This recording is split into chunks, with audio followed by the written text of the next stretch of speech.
Azərbaycanın memarlıq irsini özündə daşıyan məkan, Şəkidən 5 kilometr uzaqlıqda yerləşən Kiş kəndi.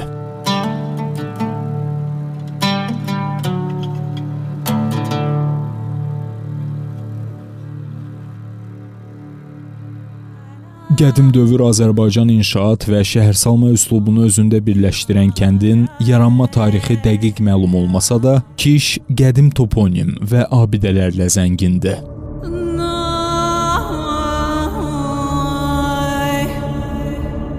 Məsələn, biz desək ki, Kiş kəndində həyat Hasanla başlayıb, əlbəttə ki, biz orada dəqiq tarix deyə bilməyəcəyik.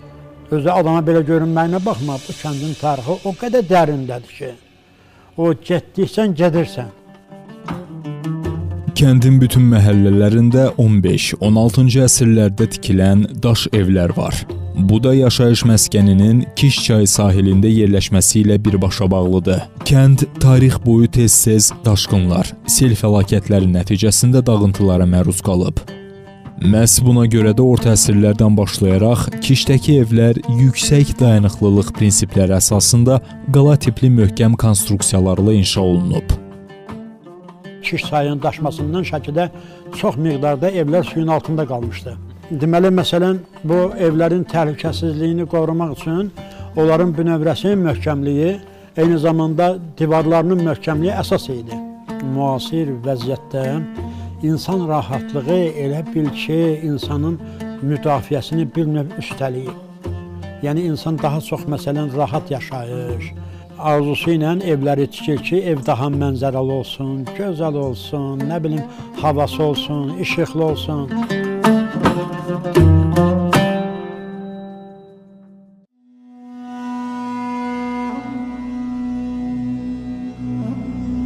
Bütün Qafqazda ən qədim apostol məbədi sayılan Ay məbədi də Kişdə yerləşir.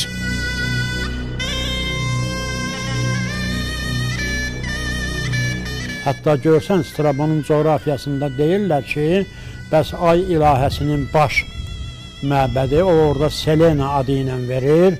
Haradasa, deməli, Qafqaz Albaniyasının şimal-qərbində yerləşirdi. Onu da lokallaşdıranda hamı gətirir, lokallaşdırır, harada Kiş kəndində. Kiş kilsəsi çox əzəmətli bir abidədir. Çünki onun həm memarlıq üslubu çox möhtəşəmdir, unikal abidə hesab olunur, həmçinin də tikiliş baxımından çox möhkəmdir. Kilsə digər kilsələrdən fərqli olaraq içərisi çox ikonalarla, yazılarla və ya bəzəklərlə zəngin deyil. Sadə şəkildə qurulub və qaya daşından tikilib, divar qalınlığı 1 metrdən çoxdur.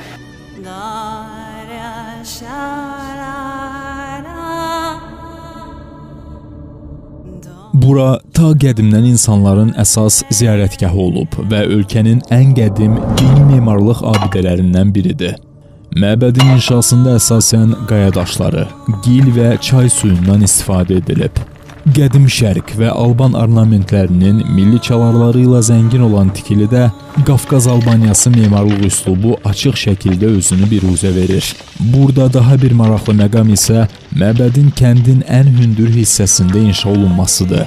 Tarixi mənbələr bunu məbəddən tək dini ibadət ocağı kimi yox, həm də müşahidə və xəbərdarlıq məntəqəsi kimi istifadə olunması ilə izah edir. Təbii gil rəngində olan divarlarsa minillik tarixi təkamül prosesinə şahidlik edib.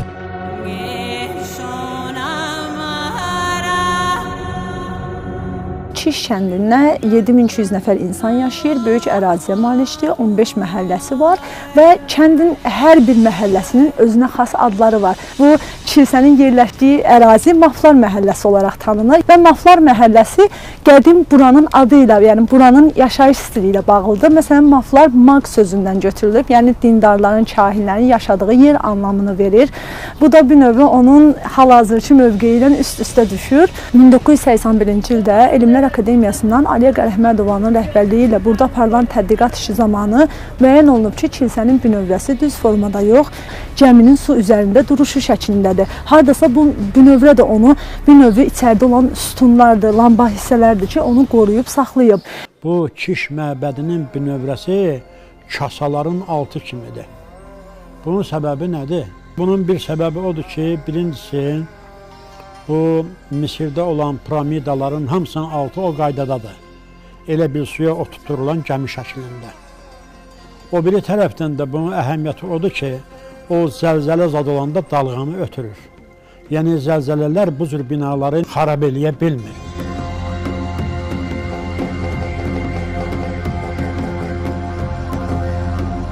Məbədin Misir ehramları ilə oxşarlığı ilk baxışdan qəribə, bəlkə də əlaqəsiz görünə bilər. Amma tarixi faktlar fərqli coğrafiyalarda yerləşsələr də, qədim inşaat və memarlıq üsullarının eyni olduğunu göstərir. Kişdə aparılan arxeoloji qazıntılar buradakı yaşayışın təkcə orta əsrlərdə yox, həm də bizim eradan əvvəl mövcud olan erkən Tunç dövründə olduğunu göstərir. Tədqiqata cəlb etdirəndə, yəni Misir piramidalarını gördülər ki, yol var. Düz 74 metr aşağıya düşdülər. Bizim də görsən Kiş məbədinin özündə nə var? Binəvədən xeyli aşağıda. Hələ o tam tədqiq olunmayıb. Hələ orada olan tədqiqat xristianlıq dövrü ilə bağlıdır. Tək dini yox, həm də strateji memarlıq nümunəsi kimi qəbul edilən Kiş Alban məbədi ümumilikdə 5 əsas tikinti mərhələsindən keçib. Ay məbədi 1-ci əsrdə sadə daş hörgü divardan ibarət olub, hansı ki həmin dairə sonsuzluq və bütövlük rəmzi kimi qəbul edilir. Onu da qeyd edim ki, Azərbaycanın digər bölgələrində aparılan qazıntılar zamanı oxşar tikililərin qalıqlarına da rast gəlinib. Qədim toponimlərə görə belə dairəvi tikililər göy cisimləri ilə əlaqəni də özündə ehtiva edir. Kişdəki Ay məbədinin əfsanəsində olduğu kimi. Sadə zal şəklində qurulan məbəd həmin dövrün memarlıq üslubunu göstərirdi, hansı ki, ilkin dövrlərdə sadəcə tağbənd örtüklü zallar qurulurdu və o, yəni kvadrat və ya düzbucaqlı şəklində.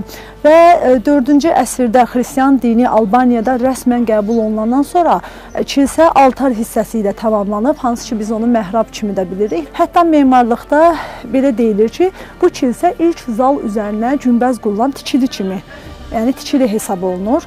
Çünki ilk dəfə zalın burada qurulmağı ilə başlayıb, yəni kilsələrin günbəz formasına gətirilməsi. Kiş Alban məbədinin pəncərə istiqamətləri günəşin hərəkət trayektoriyasına uyğun seçilib. Bu həm vaxtın ölçülməsi, həm də dini simvolik məqsədlər üçün düşünülmüş memarlıq həlli idi.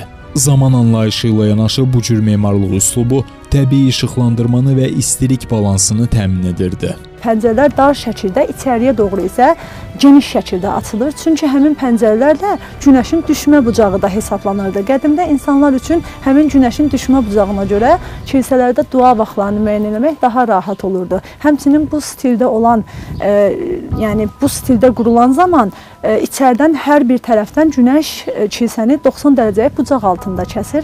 Bu da bir növ həm onun yaxşı işıqlanmağına səbəbdir, həm də dediyim kimi həmin o dini ayinlərin keçirilməsi üçün vaxtları daha rahat müəyyən edirdilər.